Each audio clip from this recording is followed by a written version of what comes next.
আসসালামু আলাইকুম। আশা করি সবাই ভালো আছেন।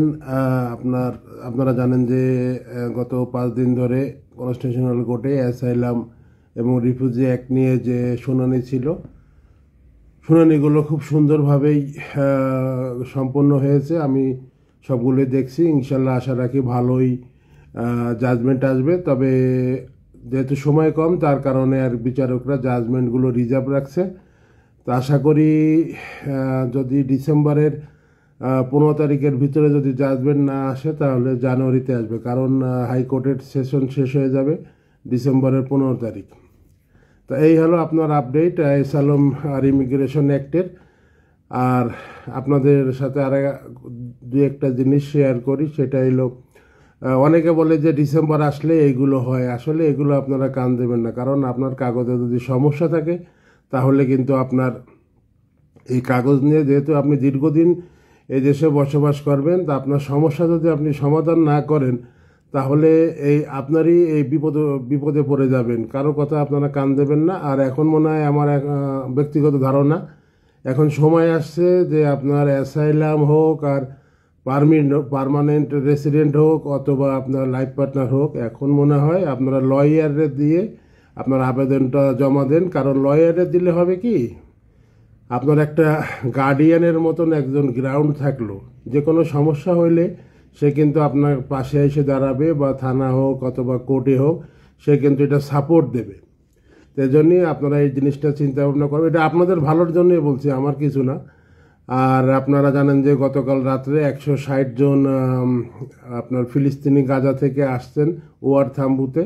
প্রায় 11 ঘন্টা তারা প্লেনের ভিতরে বসেছিলেন, কারণ তাদের যে পেপার ওয়ার্ক, এই পেপার ওয়ার্কের জন্য অনেক ঝামেলা ছিল। লাস্টে প্রেসিডেন্টের অর্ডারে তাদেরকে প্লেন থেকে নেমে বাইরে আসার অনুমতি দিয়েছে। আর আপনারা জানেন যে যেহেতু ফিলিস্তিনিতে বহুত দিন ধরে আপনার যুদ্ধ চলতেছে, যার কারণে এই সমস্ত যে 160 জন আসছেন, এরা কিন্তু অনায়াসে, আমার ধারণা আগামী 2 থেকে 3 বছরের ভিতরে কিন্তু এনারা পার্মানেন্ট অ্যাসাইলামের যে সেকশনগুলো আছে, প্রথমে আপনার অ্যাসাইলাম সিকার পেয়ে যাবেন, তারপরে আপনার রিফিউজি স্ট্যাটাসও পেয়ে পিআর পার্মানেন্ট রেসিডেন্ট পেয়ে যাবে। যেহেতু এই জিনিসটা আপনার সবাই জানে যে ইসরায়েল মানে প্যালেস্তানিতে যে যুদ্ধগুলো চলতেছে, এনারা কিন্তু একটা পজিটিভ দিক আছে, প্লাস গভর্নমেন্টের কাছ থেকে এনারা একটা এক্সট্রা আপনার একটা বেনিফিট বা সাপোর্ট যাই বলেন, এটা কিন্তু পাবে। এটা গতকালকে রাতের ঘটনা, আপনারা ফেসবুকে দেখছেন। কিন্তু সমস্যা ছিল ওইটাই, তাদের কাছে তাদের যে ডকুমেন্টগুলো ছিল, ওই ডকুমেন্টগুলো মানে আপনার ব্যারি করে না যে সাউথ আফ্রিকা এন্ট্রি করার জন্য। যেহেতু আপনারা জানেন যে যুদ্ধ বিধ্বস্ত দেশ থাকলে তখন এই সিচুয়েশনগুলোতে সরকার অ্যাকসেপ্ট করে নেয়, তাদেরকে এন্ট্রি করতে দেয়। তা যাই হোক, গতকালকে প্রায় 11 ঘন্টা পরে তারা এয়ারপোর্টের বাইরে চলে আসে। এবং আপনারা জানেন যে গিফট অ্যান্ড গিভার যে সংস্থা আছে, তারা লবি করে এই জিনিসটাকে মোটামুটি খুব দ্রুতই তারা সমাধান করে ফেলছে। তো এই হলো একটা আপডেট। আর লাস্ট শেষ করার আগে আরেকটা আপডেট বলি, সেটা হইলো আপনারা অনেকে হয়তো খেয়াল করছেন যে ইউরোপের একটা দেশ ডেনমার্কে কিন্তু ওরা একটা নতুন একটা সিস্টেম চালু করছে এই নভেম্বরে। সেটা হইলো কি, সেটা আপনার ধরেন আপনি একটা দেশ থেকে আসছেন, আপনি দল করেন এক্স, কিন্তু ক্ষমতা আছে ওয়াই।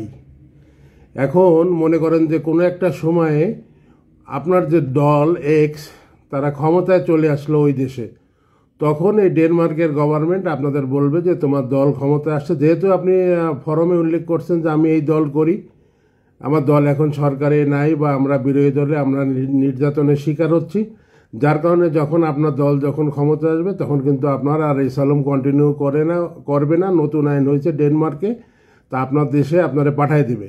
তো ওইটাকে ইংল্যান্ড ফলো করতেছে।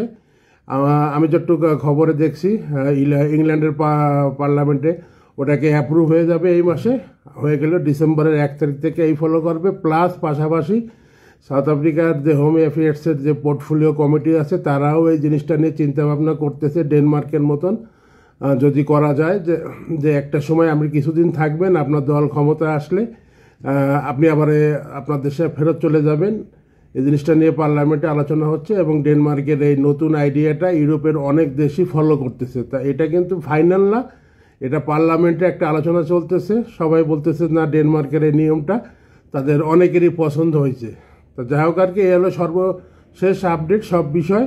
তো সবাই ভালো থাকবেন, সালামু আলাইকুম।